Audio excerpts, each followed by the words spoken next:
Hello everyone, and welcome to the Self-Directed Learning and Higher Education video series, module on hypothesis testing, a business guide to quantitative decision-making based on the academic courseware by Professor Shihmin Lo. In a business and scientific landscape fraught with uncertainty, strategic decisions cannot rest purely on intuition or random sample fluctuations. Pioneer statisticians Ronald and Karl Pearson developed a quantitative framework for evaluating empirical evidence under rigorous risk controls. Over the next 10 to 12 minutes, we will examine the Courtroom trial model of H0 versus H1, the 5 standardized decision steps, Type 1 and Type 2 error trade-offs, Z-test versus T-test selection rules, p-value rejection regions, cross-disciplinary business cases, and statistical versus practical business significance. Let's step into the mechanics of quantitative decision science. We begin on the top left card by examining the business value of hypothesis testing across modern corporate strategy. Whether a technology giant tests an AI recommendation algorithm, a pharmaceutical firm evaluates a clinical trial, or a manufacturer monitors semiconductor chip quality, gut feelings provide insufficient guidance. Hypothesis testing provides a structured framework to quantify decision risks before observing empirical data. By establishing predetermined risk thresholds, executives ensure that observed performance lifts represent genuine strategic advantages rather than random sample noise, transforming empirical data into reliable commercial value. Moving to the top middle card, we explore Module 1 on the Courtroom trial model and foundational hypothesis pairing. In law, a defendant is presumed innocent until proven guilty beyond reasonable doubt. Similarly, hypothesis testing establishes 2 mutually exclusive statements. The null hypothesis, H0, represents the conservative status quo, assuming no difference, no effect, or that a new strategy is unproven. The alternative hypothesis, H1, represents the new claim we seek to prove.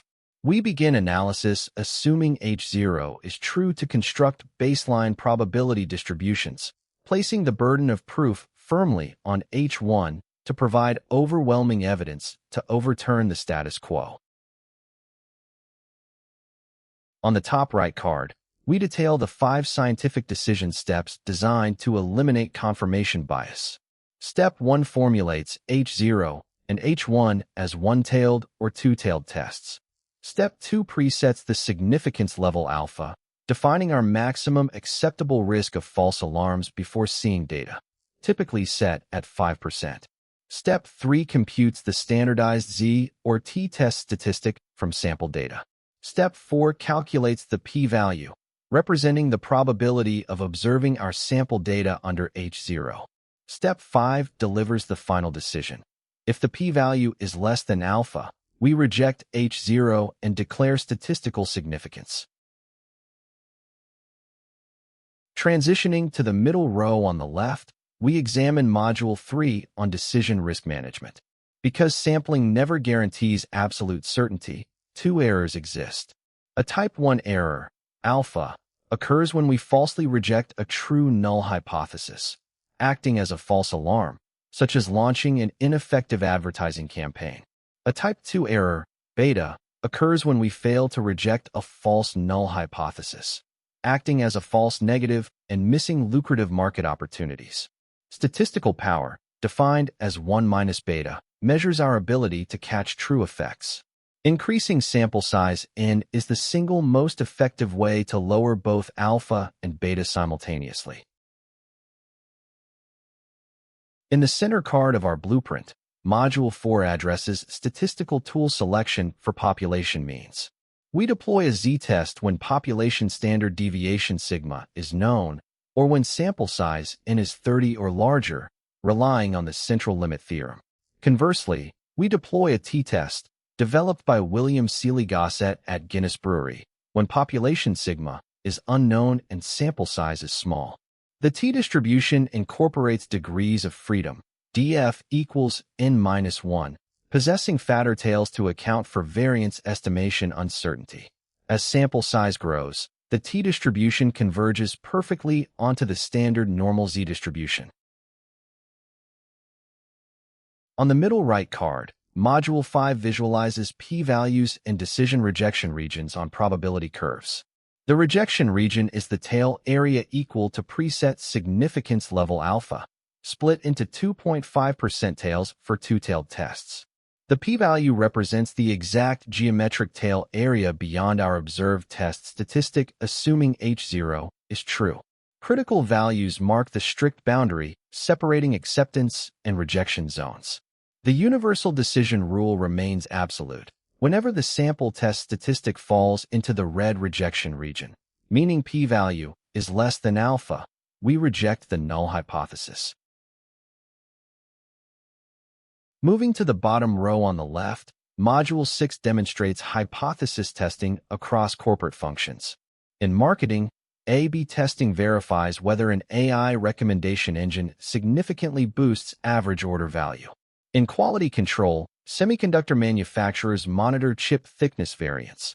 Because shipping defective chips incurs catastrophic Type 2 costs, managers deliberately raise alpha to 10% to catch all defects. In human resources, small sample trials evaluating 4-day workweeks deploy t-tests. In quantitative finance, hedge funds test whether algorithmic trading returns deliver true alpha above random market noise.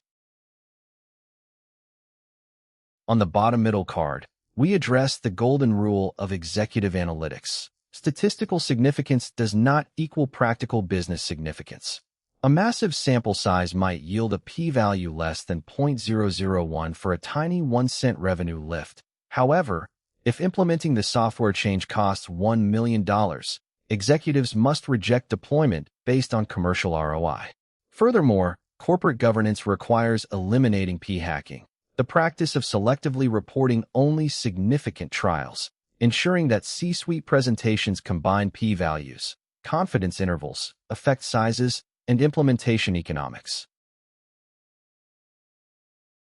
Finally, on the bottom right card, we synthesize the complete 4-stage scientific decision flywheel.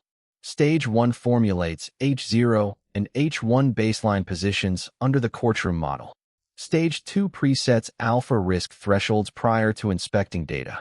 Stage 3 calculates Z or T statistics and evaluates p-value tail probabilities. Stage 4 commercializes findings by balancing statistical confidence with practical business ROI. To summarize our lecture today, hypothesis testing is about formulating clear baselines, presetting risk thresholds, evaluating p-values, and ensuring commercial ROI. Thank you for joining this SDL lecture on hypothesis testing with Professor Shihmin Lo. Keep learning, stay strategic, and I will see you in the next module.